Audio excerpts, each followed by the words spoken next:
कल के बचे हुए टॉपिक के साथ एक बार फिर से मैं सर्वेश पांडे आप लोगों के सामने उपस्थित हूँ। आज की टॉपिक है समांतर श्रेणी और बोर्ड परीक्षा के लिए संभावित प्रश्नों को हम लोग हल कर रहे हैं और उसमें समांतर श्रेणी चैप्टर से हम प्रश्नों को लेंगे और उन प्रश्नों को सॉल्व किया जाएगा। ठीक है, पहला प्रश्न आज हम लेते हैं। जो बच्चे इस बार क्लास 10th में जा रहे हैं वो भी इन प्रश्नों को सॉल्व करने की कोशिश करेंगे। पहला क्वेश्चन आज की कक्षा का, समांतर श्रेणी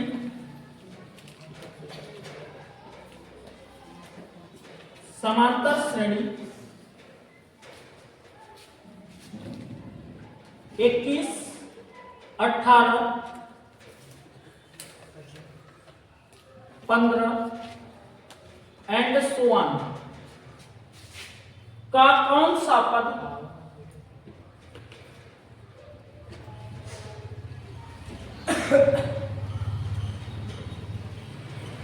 -81 होगा, -81 होगा। साथ ही यह भी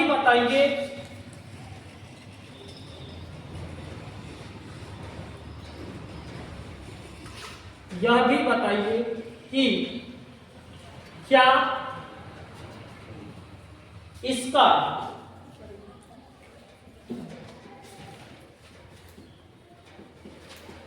कोई पद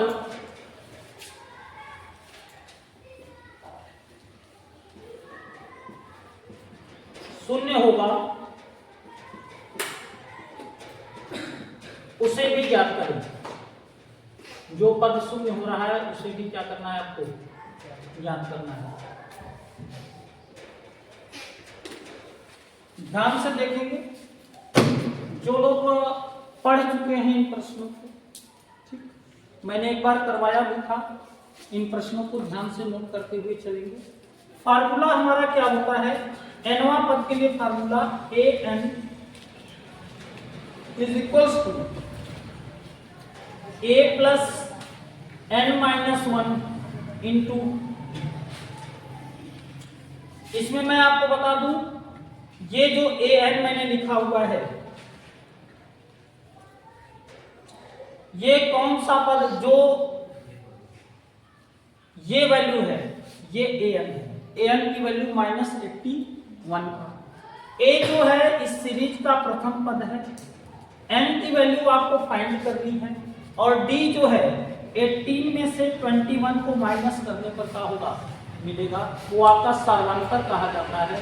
ठीक है, समांतर श्रेणी का इस अनुसार आप इसको सॉल्व करेंगे तो 81 माइनस का 81 इज इक्वल्स टू a की value 21 plus n-1 into d की वैल्यू 18 माइनस 21 माइनस का 3। इसको इधर लेके आ जाएंगे, माइनस का 81 और माइनस का 21 इज इक्वल्स टू -3n और प्लस 3। इसमें किसी को डाउट है क्या? माइनस का मल्टीप्लाई अंदर होगा, जो प्लस में रहेगा वो माइनस में चला जाएगा और जो माइनस में है वो प्लस में चला जाएगा। 3 का मल्टीप्लाई n में 3n और प्लस का क्या मिल जाएगा, 3 मिल जाएगा। ठीक, इसको ऐड कर लीजिए, ये हो गया 2, 8 2 10 माइनस का 102 इज इक्वल्स टू -3n और प्लस का 3। प्लस का 3 भी इधर आएगा तो ये माइनस का 3 बन जाएगा, -105 is equals to -3n। Minus से माइनस कैंसिल। बोर्ड परीक्षार्थी ध्यान देंगे, आपको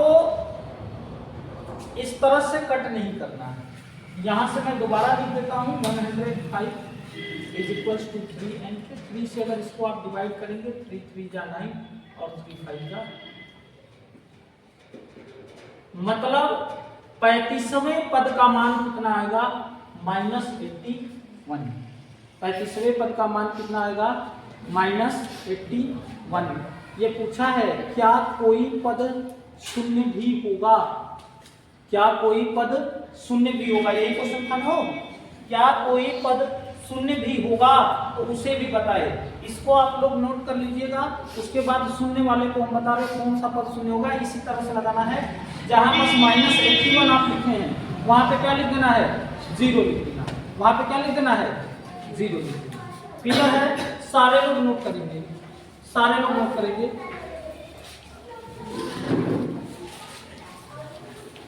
सारे लोग नोट करेंगे,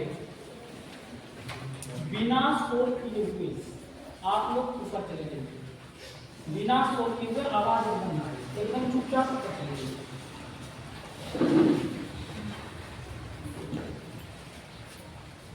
अगले क्वेश्चन की ओर बढ़ेंगे हम।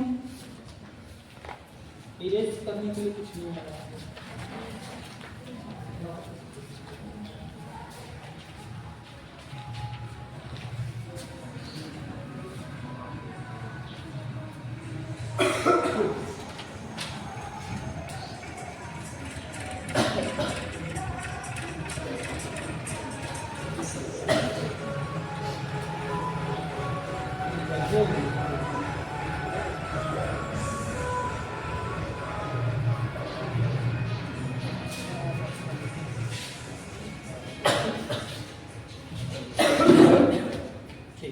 नेक्स्ट क्वेश्चन की तरफ हम बढ़ेंगे।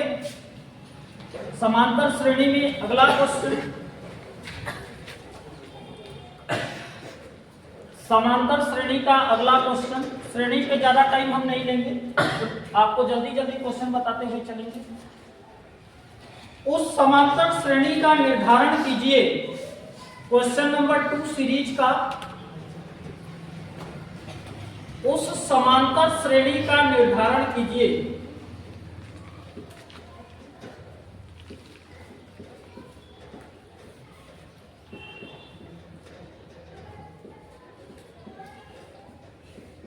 निर्धारण कीजिए जिसका तीसरा पद 5,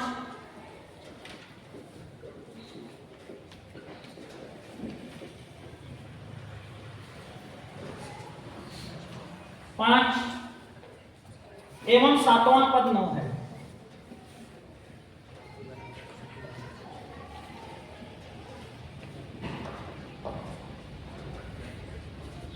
एवं सातवां पद क्या है? 9 है। ठीक,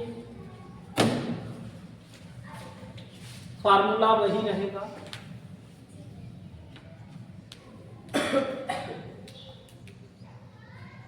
लग जाएगा, लग जाएगा, लगाने की जरूरत है, लग जाएगा ना? ठीक है।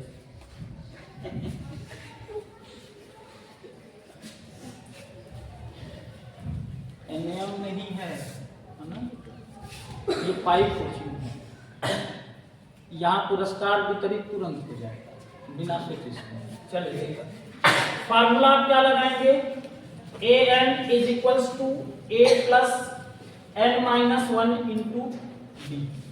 ठीक, हमको ना तो a पता है और ना तो नहीं पता है।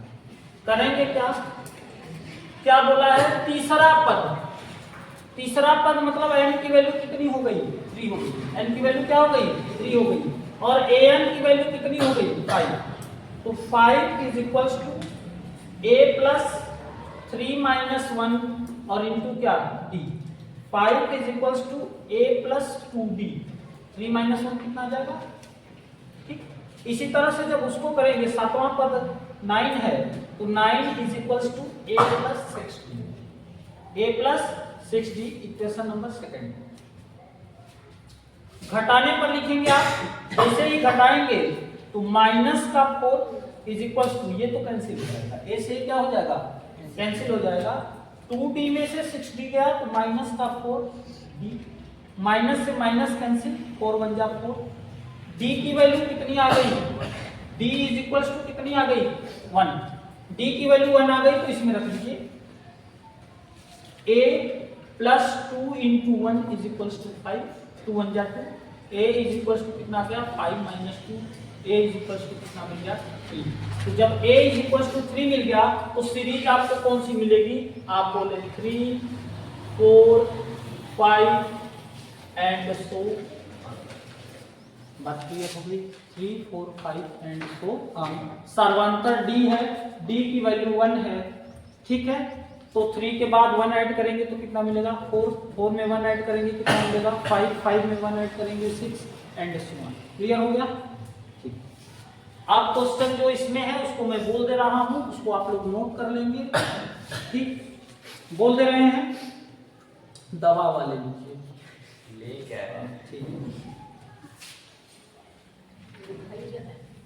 फूलों की एक क्यारी की पहली पंक्ति में, फूलों की एक क्यारी की पहली पंक्ति में 23 गुलाब के पौधे हैं।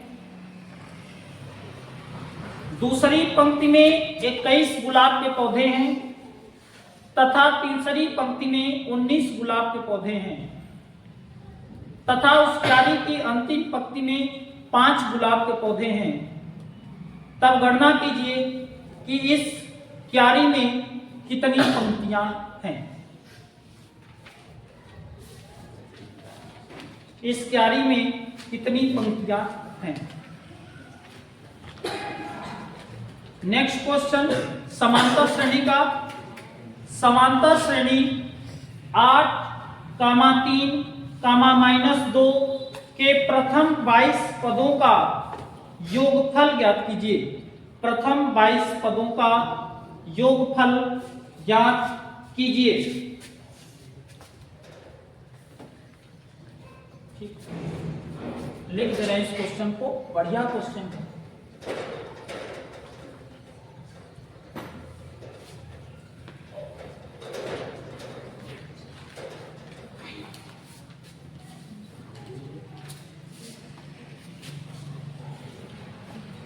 क्वेश्चन है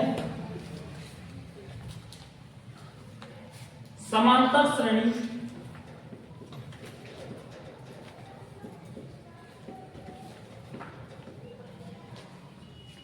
-3, -2 एंड सो ऑन के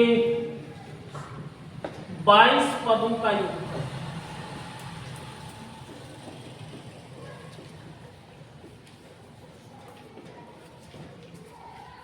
ध्यान से सुनिएगा, योगफल का फार्मूला होता है Sn is equals to n/2 into 2a plus n-1 into b।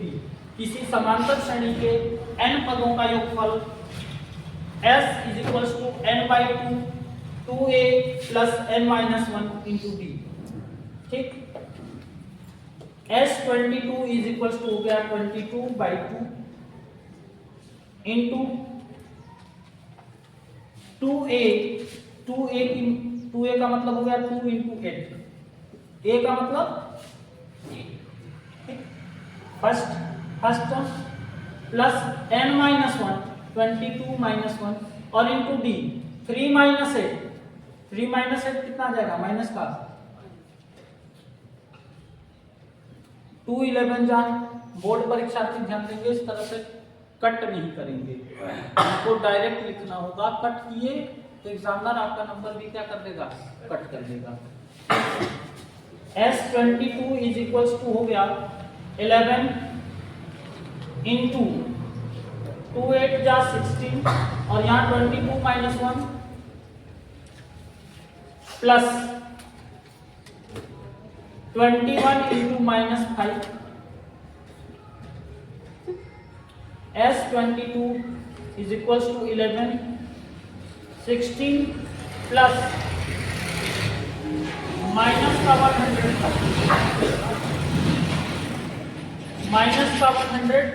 105। एक प्लस में है दूसरा माइनस में है, इधर देखेंगे। S22 is equals to 11 into 16 minus 105। Clear? 5 minus कर देंगे तो कितना आ जाएगा आपका 100 आ जाएगा। ठीक, उसके बाद अगर आप 10 माइनस कर देते हैं तो कितना आ जाता है 90 और -1 minus 39। S22 is equals to 11 into minus का 89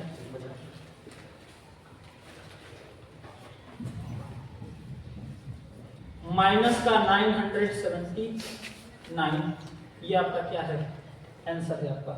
एक बार चेक कर लेने दीजिए हमको आंसर। हाँ ठीक है, माइनस का 979 ये आपका क्या है आंसर है। ये सारे लोग पढ़ेंगे।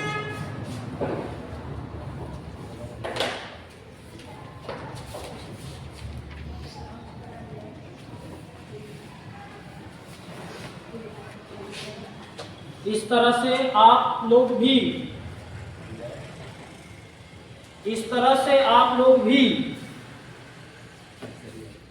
किन्हीं n पदों का योगफल क्या कर सकते हैं, निकाल सकते हैं।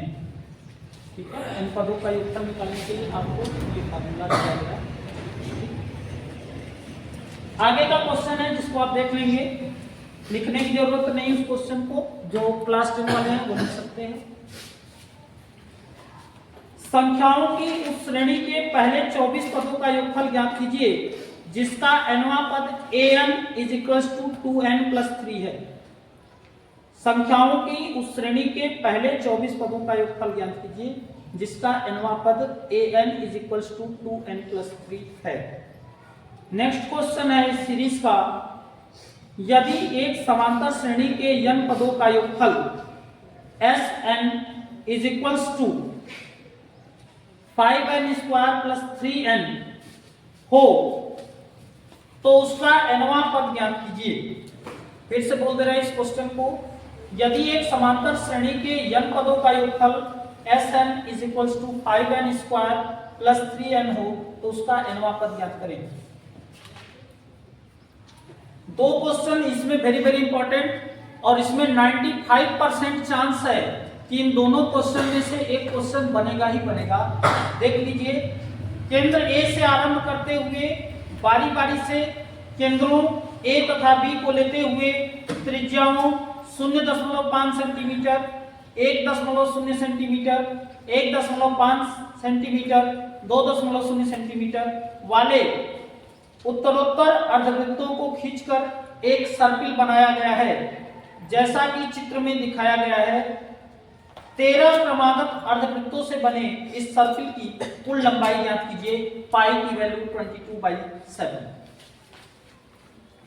अगला क्वेश्चन है, यदि सीरीज से क्वेश्चन बना तो, अभी कंफ्यूजन में है, कुछ वेबसाइट्स पे दिखा रहा है कि नहीं सीरीज को हटा दिया गया है, कुछ वेबसाइट पे दिखा रहा है कि नहीं सीरीज है। ऑफिशियल वेबसाइट पे चेक किया गया तो ये पता लगा कि नहीं, कोरोना के समय इसको हटाया गया था, इस टाइम रखा जा सकता है, इसको जा सकता है वाला वर्ड है। ठीक है, तो उसमें ध्यान दीजिएगा। तो इसको आप लोग तैयार रखेंगे। लास्ट क्वेश्चन सीरीज वाले चैप्टर से, 200 लट्ठों के ढेरी के रूप में इस प्रकार से रखा जाता है कि सबसे नीचे वाली पंक्ति में 20 लट्ठे, उससे अगली पंक्ति में 19 लट्ठे, उससे अगली पंक्ति में 18 लट्ठे आदि, जैसा कि चित्र में दिखाया गया है। ये 200 लट्ठे कितनी पंक्तियों में रखे हुए हैं तथा सबसे ऊपरी पंक्ति में कितने लट्ठे हैं। बात क्लियर हो गई? ये आपके समांतर श्रेणी से क्वेश्चन थे। अब इसके बाद नंबर आता है त्रिभुज, चैप्टर है त्रिभुज। इरेज कर रहे हैं हम, और इरेज करने के बाद चैप्टर का नाम लिखेंगे त्रिभुज। त्रिभुज से हम क्वेश्चन को देखेंगे कि कौन कौन से क्वेश्चन हैं। हम चाहते तो एक साथ सारे क्वेश्चन को लिख देते, यहाँ हो जाता, लेकिन ऐसा करने से आप समझ नहीं पाएंगे कौन क्वेश्चन कहाँ से आया है, आप ढूंढते रह जाएंगे। इसलिए आपकी सुविधा के लिए मैं बता दे रहा हूँ कि मैं चैप्टर कौन सा लेके चल रहा हूँ। ज्यामिति के अंदर अब खंड 3 आ गया है मेरे हिसाब से, त्रिभुज चैप्टर है।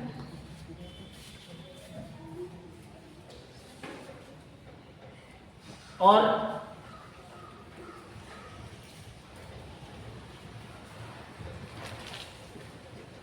त्रिभुज, त्रिभुज से बहुत ज्यादा क्वेश्चन बनते हैं। कुछ क्वेश्चन को मैं बताऊंगा यहाँ पे, कुछ क्वेश्चन को पढ़ के बताइएगा कि कौन कौन से क्वेश्चन बनेंगे। और आप लोग पेपर देखने के बाद बताइएगा कि सर आपने ये बताया था, हमको भूल जाता है, हम बहुत सारी चीजें क्या होते हैं भूल जाते हैं। तो आप लोग बताएंगे कि सर बताए थे, ये क्वेश्चन आया था, ये क्वेश्चन नहीं आया था, और लास्ट में हम लोग एनालिसिस करेंगे कि मेरा बताया हुआ कितना क्वेश्चन फंस रहा है, कितने % फंस रहा है, आपको इसी से पता हो जाएगा। ठीक,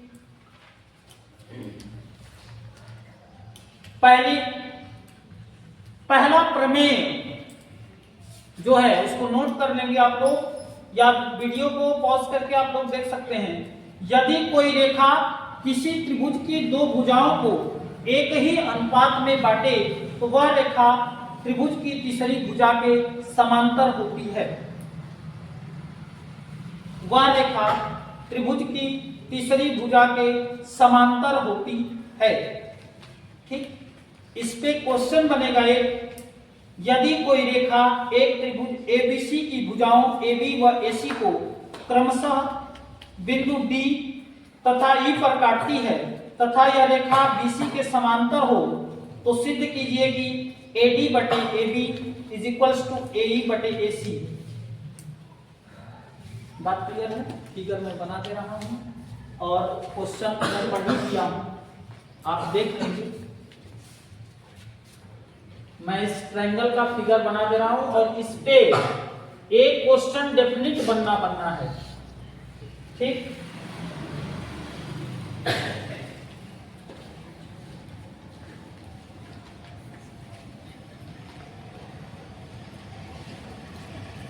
ये पॉइंट D है, ये पॉइंट E है, ये ऊपर A है, यहाँ B है और ये आपका C है।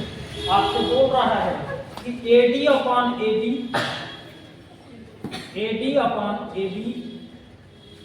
Is equals to AE upon AC, ये आपको सिद्ध करना है।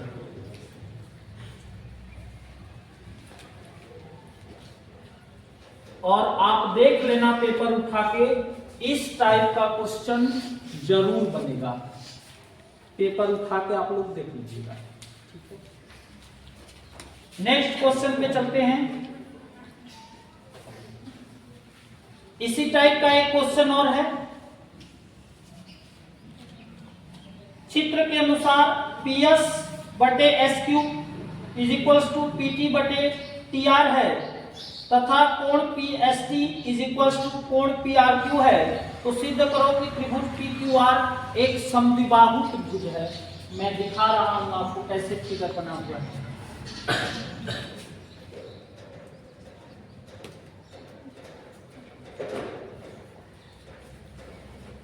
ध्यान से देखिएगा बाबू,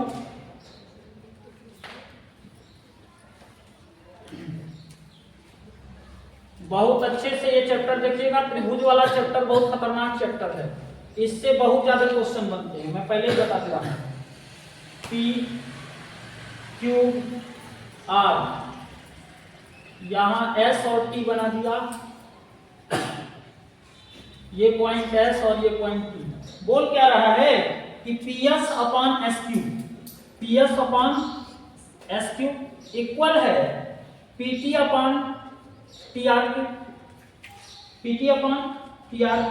एक कंडीशन और दे रखी है, एंगल PST P से आए S के पास, S से T के पास, मतलब ये वाला एंगल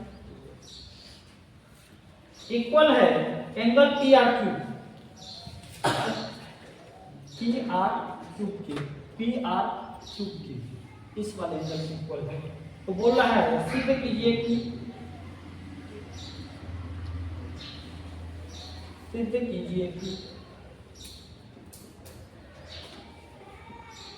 त्रिभुज PQR एक समद्विबाहु त्रिभुज है।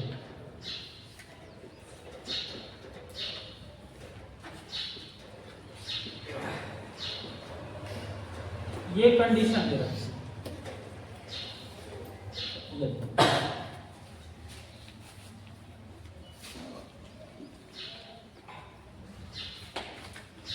नेक्स्ट क्वेश्चन है आपका,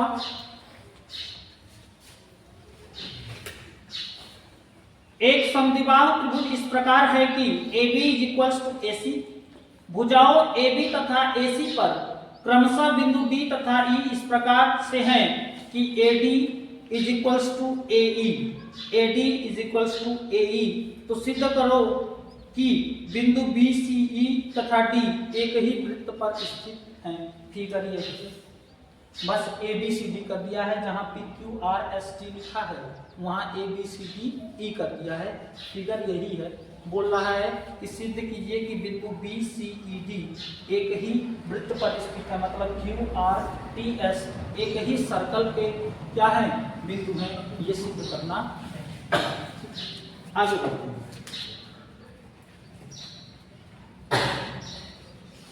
इस वाले पे क्वेश्चन दे देगा आपको, इस वाले पे क्या दे देगा आपको, क्वेश्चन दे देगा। जैसे यहां पे दे देगा, ध्यान से सुनिएगा, यहां पे दे देगा दिए गए चित्र में एडी की गणना करें या एबी की गणना करे, जो भी दे दिया आपको। यहां पे कुछ डाटा लिख देगा कि ये 1.5 है, ठीक। यहां पे 3 सेंटीमीटर दे दिया, यहां पे 1 सेंटीमीटर दे दिया, इसको पूछ लिया कि आप बताइए कितना होगा, ठीक। इस तरह से पूछा जा सकता है। क्लियर है? इसमें क्वेश्चन ऐसे है। नेक्स्ट चलते हैं।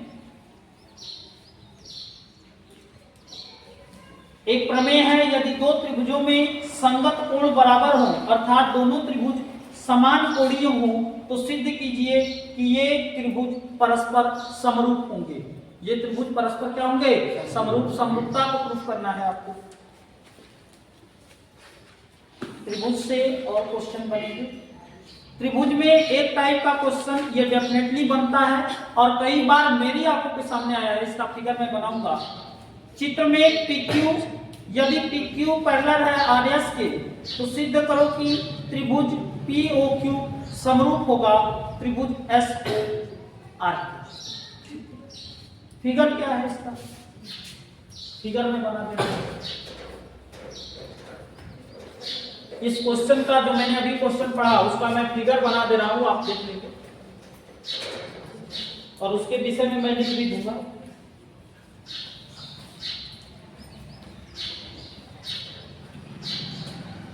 ठीक,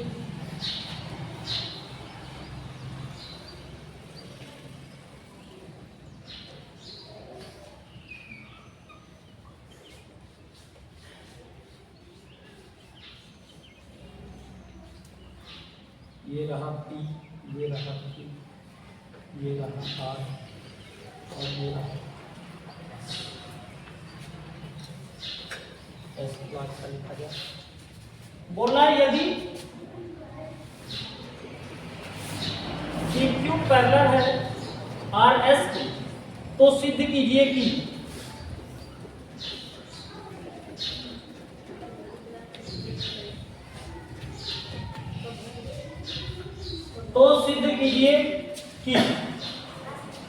क्या सिद्ध करना है?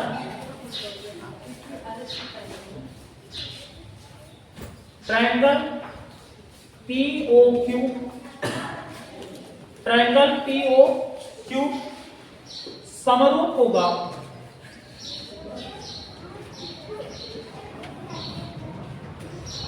ट्रायंगल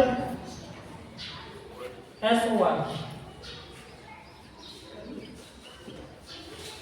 क्लास 10 वाले नोट करते चलेंगे क्वेश्चन की। हालांकि मेरा वीडियो बराबर मौजूद रहेगा आप लोगों के समय तक, हम मौजूद रहे ना रहे वीडियो मौजूद रहेगा, ठीक है।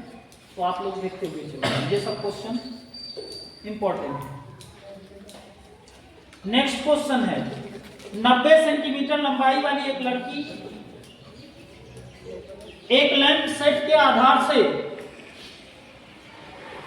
1.2 मीटर प्रति सेकंड की चाल से चल रही है। यदि बल्ब भूमि से 360 सेंटीमीटर की ऊंचाई पर है, तो 4 सेकंड पश्चात उस लड़की की छाया की लंबाई ज्ञात करेगी। इसको भी नोट रखेंगे आप लोग। ट्रायंगल में एक प्रमेय और लिख लीजिए। प्रमेय है, दो समरूप त्रिभुजों के क्षेत्रफलों का अनुपात उनकी संगत ऊंचाइयों के वर्ग के बराबर होता है। इस प्रमेय को सिद्ध करने की बात है। दो समरूप त्रिभुजों के क्षेत्रफलों का अनुपात उनकी संगत ऊंचाइयों के वर्ग के बराबर होता है।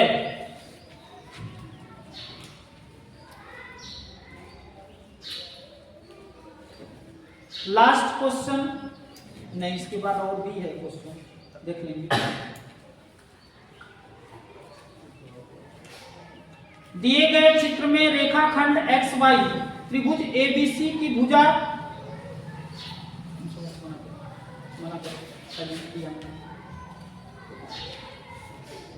रेखाखंड XY त्रिभुज ABC की भुजा AC के समांतर है। तथा इस त्रिभुज को वह बराबर क्षेत्रफलों वाले दो भागों में विभाजित करता है तो अनुपात AX/AB ज्ञात करें। मैं फिगर बना दे रहा हूं, ये फिगर आई हो देख लिए होंगे आप लोग। आगे ये फिगर मैं बना रहा हूं, ज्योमेट्री वाला चैप्टर चल रहा है अभी।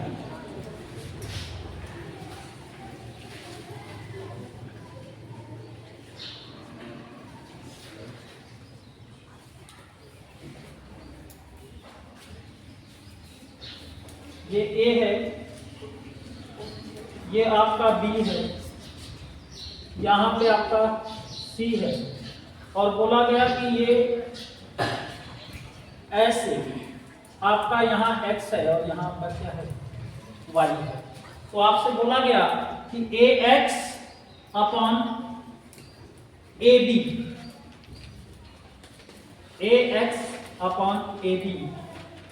Is equals to what?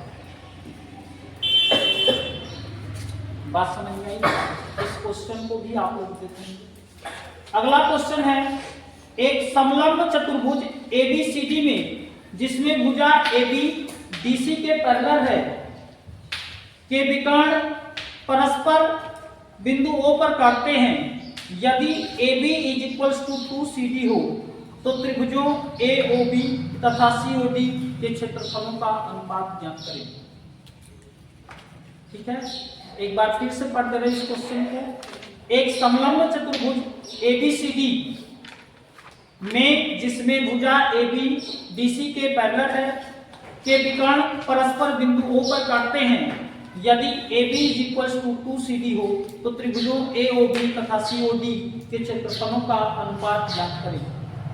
अगला क्वेश्चन है, जैसा कि चित्र में दिखाया गया है, एक ही आधार BC पर दो त्रिभुज ABC तथा DBC बने हुए हैं। यदि AD BC को O पर काटती है तो सिद्ध करो AR ABC upon AR DBC is equal to AO upon DO। Area है, AR का मतलब क्या है? एरिया से मतलब है। AR ये लिखना चाहिए। ABC और DBC के एरिया का अनुपात AO और DO के क्या होगा? बराबर होगा। AO और DO के रेशियो के अनुपात को क्या होगा? बराबर होगा। देखो फिगर देख लेते हैं। आप लोग फिगर दिमाग में रखेंगे, फिगर दिमाग में रखेंगे कि सर देखिए ये फिगर आप बताए थे। एक ट्रेपीजमेंट है, वो इंग्लिश मीडियम वाले बहादुर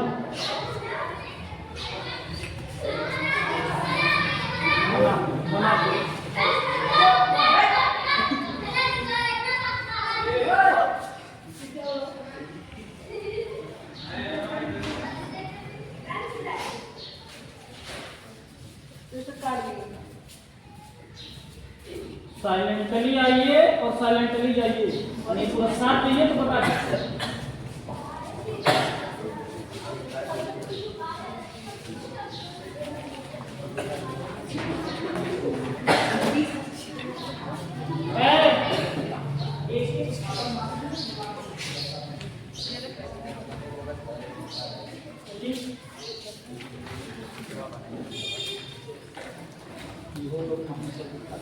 ये क्या है भाई? ट्रेपीज्म है। क्या है? ट्रेपीज्म है। थोड़ा सा ध्यान दीजिए, ट्रेपीज्म पूरा हम बना दे रहे हैं। बनाने के बाद इसको एडिट कर दीजिएगा यहाँ से। महापुरुष लोग को छोड़ने से पहले महापुरुष लोग को भी ध्यान देना चाहिए था कि नहीं, इन लोगों को छोड़ रहे हैं तो ये जाके नीचे क्या करेंगे। ठीक, ये A है, ये B है, यहाँ पे C है, और ये क्या है? D। C से B तक खींच दीजिए। थोड़ा सा टेढ़ा हो गया है, थोड़ा अच्छे से खींच देते हैं। A से D तक यहाँ पे पॉइंट O। तो आपको बता दें, लिखा गया ऐसे AR ABC upon AR DBC is equals to AO upon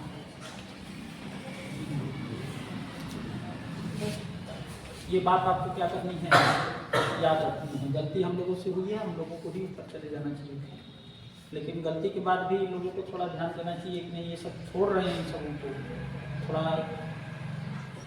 अपने भी ध्यान दीजिए कि नहीं आ रहे हैं ये सब नीचे, तो इस हिसाब से जाएंगे।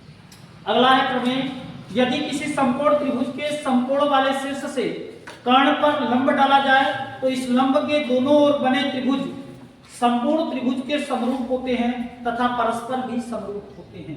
फिर से एक बार सुन लीजिए, यदि किसी समकोण त्रिभुज के समकोण वाले शीर्ष से कर्ण पर लंब डाला जाए तो इस लंब के दोनों ओर बने त्रिभुज संपूर्ण त्रिभुज के समरूप होते हैं तथा परस्पर भी समरूप होते हैं। दूसरा आपसे प्रमेय पूछा जा सकता है जिसको पाइथागोरस थ्योरम भी आप लोग जानते हैं, एक समकोण त्रिभुज में कर्ण का वर्ग शेष दो भुजाओं के वर्गों के योग के क्या होता है, बराबर होता है। ये भी बात आपसे क्या की जा सकती है, पूछी जा सकती है।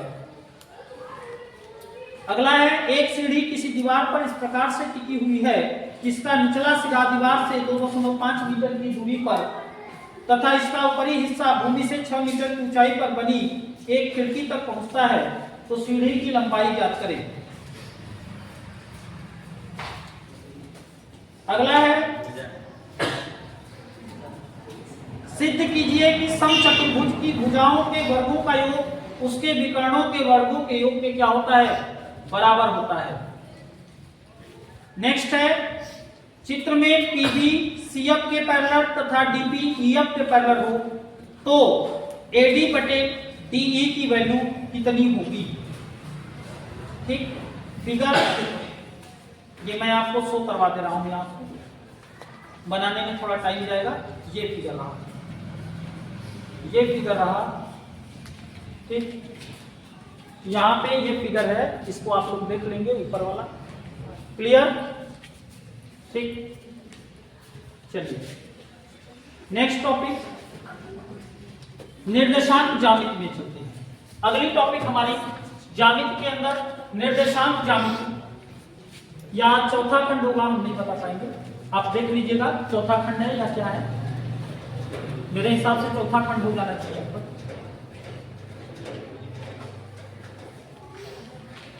निर्देशांक ज्यामिति, निर्देशांक ज्यामिति,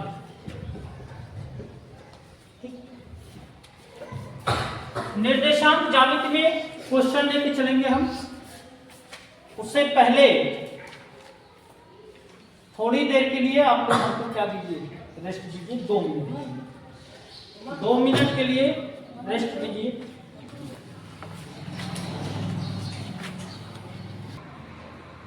हाँ, आते हैं निर्देशांक ज्यामिति वाले चैप्टर में। और निर्देशांक ज्यामिति में पहला क्वेश्चन जो हम पढ़ के सुना दे रहे हैं आप लोगों को, उसको आप देख लीजिएगा। दिखाइए कि बिंदु 1,7 लिख दे रहे हैं, बिंदु के निर्देशांक, बिंदु के निर्देशांक हम लिख दे रहे हैं 1,7, उसके बाद 4,2, -1, तथा -4,4 एक वर्ग के शीर्ष है। एक वर्ग के क्या है, शीर्ष है। ये आपको क्या करना है, दिखाना है। और वर्ग के शीर्ष होंगे तो प्रॉपर्टी क्या लगेगी, AB = BC = CD = DA। मतलब A से B का जो लेंथ है, B से C का लेंथ के बराबर, C से D के लेंथ के बराबर और D से A के लेंथ के बराबर, मतलब सबका लेंथ निकालेंगे। अगर इक्वल आता है तो वो क्या है, वर्ग के शीर्ष है। मतलब इनके बीच की दूरी आप निकालेंगे, फिर इनके बीच की दूरी निकालेंगे, फिर इनके बीच की दूरी निकालेंगे, फिर इनके बीच की दूरी निकालेंगे। अगर सभी बराबर आते हैं तो ये वर्ग के शीर्ष बनाएंगे, अन्यथा वर्ग के शीर्ष नहीं बनाएंगे। और डिस्टेंस का फार्मूला लगाया जाए। ठीक, डिस्टेंस का फार्मूला क्या होता है, कोई बताएगा? दो बिंदुओं के बीच में डिस्टेंस का फार्मूला क्या होता है? d इज इक्वल्स टू होता है under root x2 minus x1 का whole square plus y2 minus y1 का क्या होल स्क्वायर। इन्हीं दो बिंदुओं के बीच दूरी निकालने का जो फार्मूला होता है निर्देशांक ज्यामिति के अंदर, कोऑर्डिनेट ज्योमेट्री के अंदर, d is equals to under root x2 minus x1 का whole square plus y2 minus y1 का होल स्क्वायर। ठीक, अब x2 x1 कैसे निकालेंगे? मान लीजिए ये जो मैंने लिखा हुआ है इसमें दो बिंदुओं के बीच की दूरी हम निकाल के दिखा दे रहे हैं आपको, उसके बाद आप निकाल लेंगे। देखिए अगर इसको लेंगे तो पहले x1 फिर y1, यहाँ पे x2 और ये y2, मतलब पहला वाला भुज होता है और दूसरा वाला कोटि, पहले वाले को x से डिनोट करते हैं और दूसरे वाले को y से। अब बोला कि x2 माइनस x1, तो d इज इक्वल्स टू, इनके बीच का डिस्टेंस अगर निकालना है तो d इज इक्वल्स टू, तो आप बोलेंगे अंडर रूट x2 की वैल्यू कितनी भैया 4 माइनस x1 की वैल्यू 1 का whole square plus y2 minus y1 2 minus 7 का whole square. d is equals to आपका हो जाएगा 4 माइनस 1 कितना आ जाएगा भैया 3 का स्क्वायर और प्लस ये कितना हो गया 5 का स्क्वायर। जब स्क्वायर करेंगे आप 3 का स्क्वायर कितना आ जाएगा भैया 9 25 अंडर रूट 34 इकाई, इनके बीच क्या हो जाएगी डिस्टेंस हो जाएगा अंडर रूट 34। क्लियर, बात समझ में आ गई? इसी तरह से सबके बीच का निकाला जाता है, एक को x1 y1 दूसरे को x2 y2। ठीक, एक को x1 y1 दूसरे को x2 y2। नेक्स्ट करते हैं, x तथा y में संबंध स्थापित कीजिए। x तथा y में संबंध स्थापित कीजिए जिससे बिंदु x, y दिए गए बिंदु 7, 1 तथा 3, 5 से समदूरस्थ हों।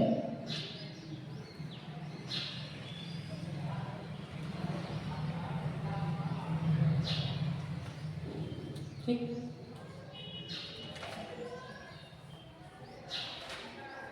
अगला क्वेश्चन है, x अक्ष पर उस बिंदु के निर्देशांक ज्ञात करें जो 2, -5 तथा -2, 9 से समान दूरी पर है। फिर से एक बार पढ़ देंगे, x अक्ष पर वह उस बिंदु के निर्देशांक ज्ञात करें जो 2, -5 तथा -2, 9 से समान दूरी पर है। अगला क्वेश्चन है, यदि q 0, 1 बिंदुओं p 5, -3 तथा r x, 6 से समदूरस्थ है तो x का मान ज्ञात करें। दूरियां QR तथा PR भी ज्ञात करें।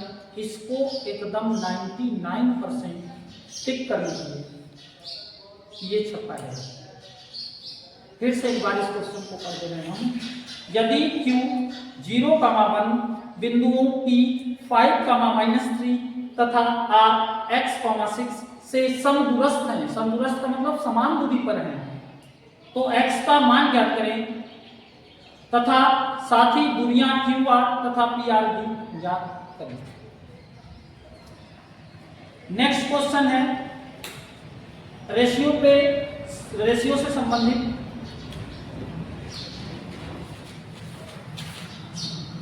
उस बिंदु के निर्देशांक ज्ञात करें जो बिंदुओं 4, -3 तथा 8, 5 को जोड़ने वाले रेखाखंड को आंतरिक रूप से 3 संबंधे 1 के अनुपात में विभाजित करता है। आंतरिक रूप से विभाजन का फार्मूला आपको बताना होगा। फिर से मैं इस क्वेश्चन को एक बार रिपीट करूंगा और इसके वैल्यू को मैं लिखूंगा और लिखने के बाद मैं बताऊंगा कि कैसे क्या होता है। ठीक, यदि x1, y1 एक बिंदु का निर्देशांक है तथा x2, y2 दूसरे बिंदु का निर्देशांक है और इसको कोई m रेशियो n में डिवाइड करता है तो बिंदु का निर्देशांक, जो बिंदु का निर्देशांक पूछा गया है x इज इक्वल्स टू हो जाएगा mx2 plus nx1 upon m plus n, और y इज इक्वल्स टू हो जाएगा, यहां पे लिख देते हैं y की, y इज इक्वल टू हो जाएगा my2 plus ny1 upon m plus n। ये फार्मूला है, आपको इसी में रख देना है और आपका आंसर क्या हो जाएगा, निकल के आ जाएगा। क्लियर है? क्लियर है, हो जाएगा। अगला है बिंदु -4,6 बिंदुओं a -6,10 तथा बिंदु b 3,-8 को जोड़ने वाले रेखाखंड को किस अनुपात में विभाजित करता है। मतलब m और n की वैल्यू क्या करनी है, बतानी है। m और n की वैल्यू क्या करनी है, बतानी है। फार्मूला यही लगाएंगे, इसी फार्मूले से m और n की वैल्यू क्या हो जाएगी, निकल के सामने आ जाए। फिर से एक बार इस क्वेश्चन को पढ़ दे रहे हैं। बिंदु -4,6 बिंदुओं a -6,10 तथा 3,-8 को जोड़ने वाले रेखाखंड को किस अनुपात में विभाजित करता है। इस क्वेश्चन को आप लोगों को बता दें, क्या बता दें, बता दें, बता देते हैं। ये वाला क्वेश्चन आप लोगों को बता दें, ये बता देंगे तो काफी बेहतर रहेगा। एक क्वेश्चन कम से कम सीखे रहेंगे, अप्लाई करना भी आना चाहिए ना। फार्मूला तो हमने किया, फार्मूले को अप्लाई करना भी आना चाहिए। देखिए बिंदु लिखा है -4,6, ठीक, एक बिंदु है और एक बिंदु A है जिसके निर्देशांक है -6,10 और दूसरा बिंदु B है जिसके निर्देशांक है 3,-8, ठीक। को जोड़ने वाले रेखाखंड को किस अनुपात में विभाजित करता है। ये हो गया x1, ये हो गया y1, ये हो गया x2 और ये हो गया y2। माना m रेशियो n में क्या करता है, विभाजित करता है, विभाजित करता है। तो मैंने अभी फार्मूला बताया है और ये आपका x और क्या है, y। अभी फार्मूला बताया x इज इक्वल्स टू क्या होगा, तो फार्मूला क्या था, x इज इक्वल्स टू था आपका mx2 plus nx1 upon m plus, अब ध्यान से देखना x की वैल्यू कितनी है, -4, x की वैल्यू कितनी है, -4 इज इक्वल्स टू x2 की वैल्यू कितनी है, -6। बोलो भाई, सॉरी x2 की वैल्यू कितनी है, x2 की वैल्यू कितनी है, 3 है। 3m plus nx1 -6n, x1 की वैल्यू देखिए कितनी है, -6 और इंटू n है अपॉन m प्लस n। इसको सॉल्व करेंगे, इसको सॉल्व करेंगे, -4m is equals to 3m और -6n हो गया।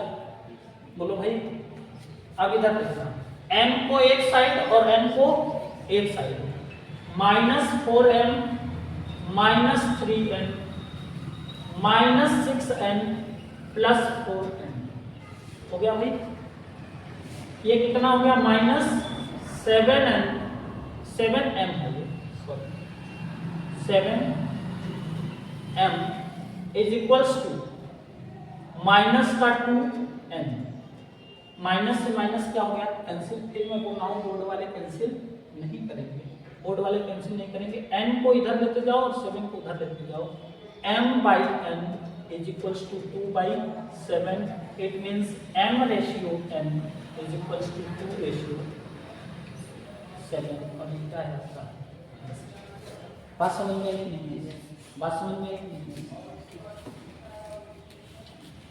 मतलब किस अनुपात में विभाजित करता है, 2 संबंधित 7 के अनुपात में विभाजित करता।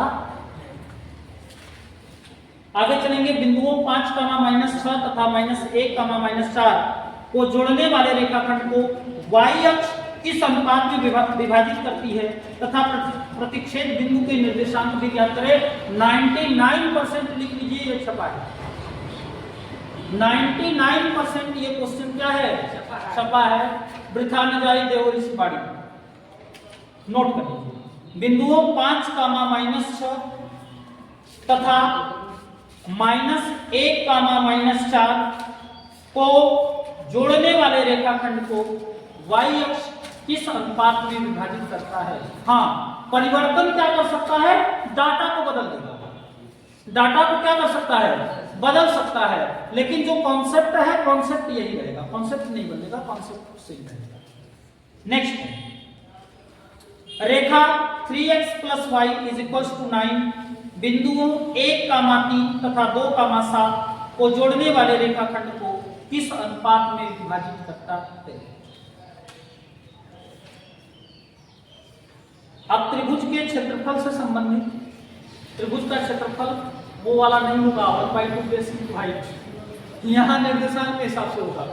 ठीक, उस त्रिभुज का क्षेत्रफल ज्ञात करें जिसके शीर्ष के निर्देशांक 1, -1, -4, 6 तथा -3, -5 हैं। अब त्रिकोणमिति चैप्टर से हम लोग क्वेश्चन को डिस्कस करेंगे।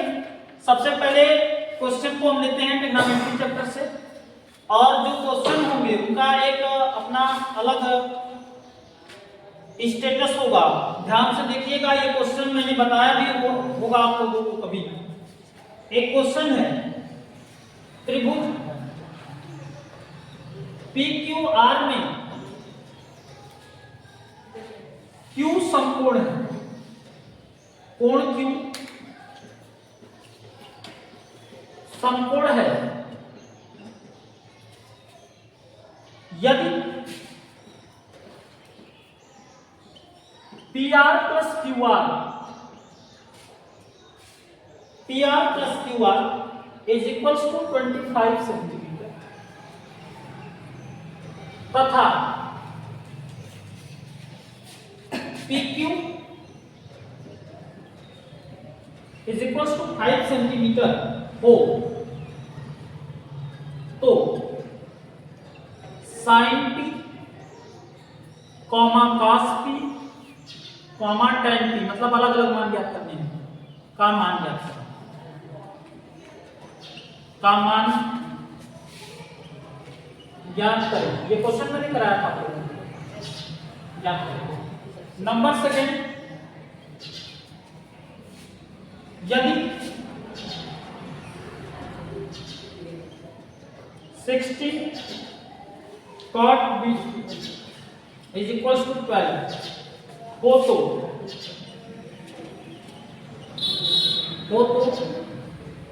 sin B + cos B upon sin B - cos B का मान ज्ञात करें।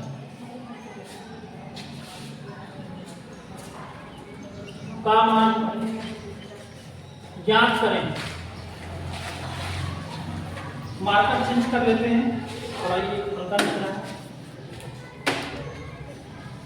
नेक्स्ट क्वेश्चन है, देखिए ये लोग आ रहे हैं मार्क्स को, साइलेंटली जाइएगा बाबू। 3rd नंबर का क्वेश्चन है आपका, यदि ये शायद आप लोगों को होमवर्क में दिया था पढ़ाते वक्त, cot alpha = 7/8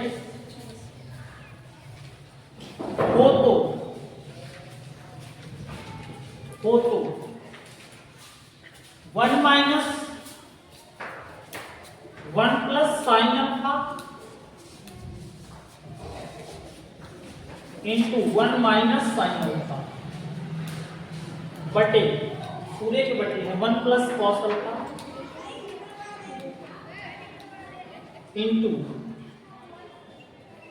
1 - cos alpha = what, तथा cot square alpha is equal to what? अगर ध्यान से आप लोग देखेंगे इसको तो ये दोनों क्वेश्चन सेम है। दोनों क्वेश्चन क्या है? सेम है। बोलिए कैसे? एक में लिखा है a प्लस बी और दूसरे में a minus B, A square minus B square. और जब a square minus B square आप बनाएंगे तो 1 का स्क्वायर 1 और माइनस साइन स्क्वायर अल्फा, और 1 माइनस साइन स्क्वायर अल्फा किसके इक्वल होता है? cos स्क्वायर अल्फा के। बोलो, और नीचे क्या हो जाएगा? 1 माइनस cos स्क्वायर अल्फा, ये किसके इक्वल होता है? Sine square alpha. और cos स्क्वायर अल्फा बटे साइन स्क्वायर अल्फा करेंगे तो क्या आ जाएगा? cot square alpha. और इस क्वेश्चन में कुछ नहीं करना, बस इसका होल स्क्वायर कर देना है। 7 का स्क्वायर 49, 8 का स्क्वायर 64, 49/60। क्या क्वेश्चन बना है? कितना बेहतर क्वेश्चन। केवल स्क्वायर करना है, ठीक है? केवल क्या करना है? स्क्वायर करना है। जो जरा सा भी अलजेब्रा पढ़ा होगा वो तुरंत कर ले जाएगा इसमें। यहां भी अलजेब्रा देखिए अप्लाई हो रहा है। बात समझ में आई कि नहीं? a plus b, a minus B, A square minus B square. मुजबानी आप कर ले जाएंगे अगर आप पढ़े हैं थोड़ा सा। हाँ, एक क्वेश्चन देखिए बहुत ही इधर ये ट्रेंड बना लिया। a is greater than b, तो कोण a तथा b के मान ज्ञात करें।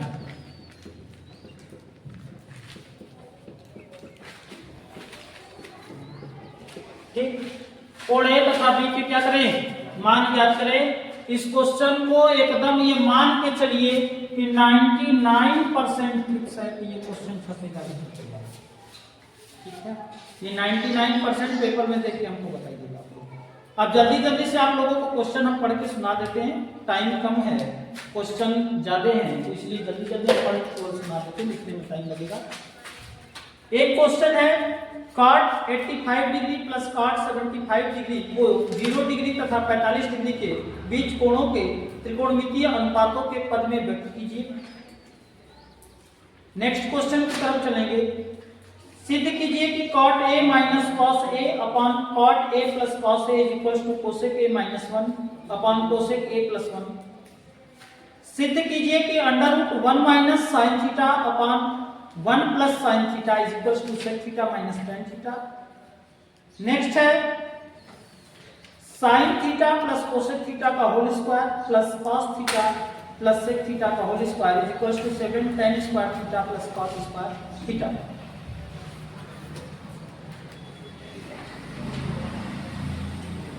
यदि sin 2a is equal to 2 sin a, जहां 2a is not equal to 0 एक न्यून कोण है, तो a का मान क्या होगा?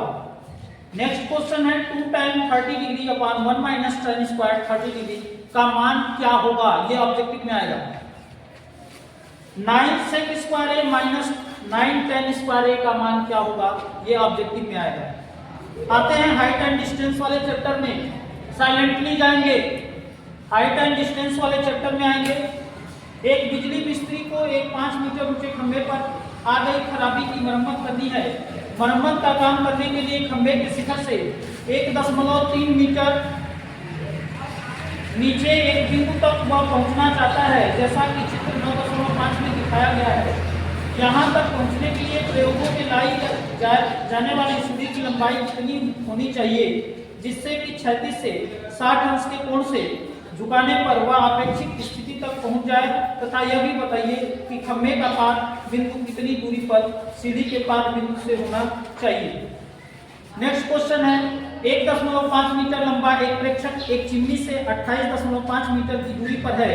उसकी आंखों से चिमनी के शिखर का कोण 45 अंश है, तो चिमनी की ऊंचाई क्या होगी? अगला है भूमि के एक बिंदु P से एक 10 मीटर ऊंचे भवन के शिखर का उन्नयन कोण 30 अंश है। भवन के शिखर पर एक ध्वज लहराया गया है और बिंदु P से ध्वज के शिखर का उन्नयन कोण 45 अंश है। ध्वज दंड की लंबाई तथा बिंदु P से भवन की दूरी ज्ञात कीजिए। करनी में 3 का मान 1.732। नेक्स्ट क्वेश्चन है एक समतल जमीन पर खड़ी मीनार की छाया उस स्थिति में 40 मीटर अधिक लंबी हो जाती है जब सूर्य का अवकाश 60 अंश से घटकर 30 अंश हो जाता है। अर्थात छाया के एक सिरे से मीनार के शिखर का उन्नयन कोण 60 अंश है और डीपी छाया की लंबाई है, जबकि उन्नयन कोण 30 अंश है। तब मीनार की ऊंचाई ज्ञात करें। एक नदी के पुल के एक बिंदु से नदी के समूह किनारों के अवलंबन कोण क्रमशः 30 अंश तथा 45 अंश है। यदि पुल किनारों से 3 मीटर की ऊंचाई पर हो तो नदी की चौड़ाई ज्ञात कीजिए। 90% इसको लिख लीजिए, याद रखना। 36 तल पर एक मीनार ऊर्ध्वाधर खड़ी है तथा इसके ऊपर एक ऊंचाई का एक ऊर्ध्वाधर ध्वजदंड लगा है। तल पर स्थित एक बिंदु से ध्वजदंड के पात तथा शिखर के उन्नयन कोण क्रमशः अल्फा तथा बीटा है। तो सिद्ध करो कि मीनार की ऊंचाई h tan अल्फा बटे tan beta minus tan alpha है। 2 बार ये क्वेश्चन रिपीट हो चुका है, इस बार भी इसकी आशा है कि आ जाए। एक आप लोगों को क्वेश्चन मैंने बताया था, एक पेड़ टूट जाता है, पेड़ इस बार पक्का टूटेगा, पक्का टूटना है। एक पेड़ हवा से टूट जाता है और इस पेड़ का शिखर जमीन पर इसकी जड़ से 30 मीटर की दूरी पर 30 अंश के कोण से छूता है। पेड़ की संपूर्ण ऊंचाई ज्ञात कीजिए। ध्यान दीजिएगा, डाटा चेंज कर सकते हैं लेकिन कॉन्सेप्ट वही रहेगा। एंगल चेंज कर सकते हैं, 30 की जगह 60 कर सकते हैं, 45 कर सकते हैं, लेकिन कॉन्सेप्ट वही है। एक समान ऊंचाई के दो खंभे 100 मीटर चौड़ी सड़क के दोनों ओर स्थित हैं। सड़क पर स्थित एक बिंदु से दोनों खंभों के शीर्ष के उन्नयन कोण क्रमशः 60 अंश तथा 30 अंश है। सड़क के उस बिंदु की स्थिति तथा खंभों की ऊंचाई ज्ञात करो। वेरी वेरी इंपॉर्टेंट क्वेश्चन बन सकता है। 1.2 मीटर एक लंबी लड़की भूमि से 88.2 मीटर की ऊंचाई पर एक क्षैतिज रेखा में हवा में उड़ रहे गुब्बारों को देखती है। किसी भी क्षण लड़की की आंख से गुब्बारों का उन्नयन कोण 60 अंश है। कुछ समय बाद उन्नयन कोण घटकर 30 अंश हो जाता है। इस अंतराल के दौरान गुब्बारे द्वारा तय की गई दूरी ज्ञात करें। ये भी इंपॉर्टेंट है। बस यहीं तक ट्रिग्नोमेट्री तक हम छोड़ते हैं। उसके बाद आप अपने से क्या कर लेंगे, रिवाइज कर लेंगे जो चैप्टर होगा, या हम इसमें से क्लिक करके आपको भेज देंगे उसको। ठीक।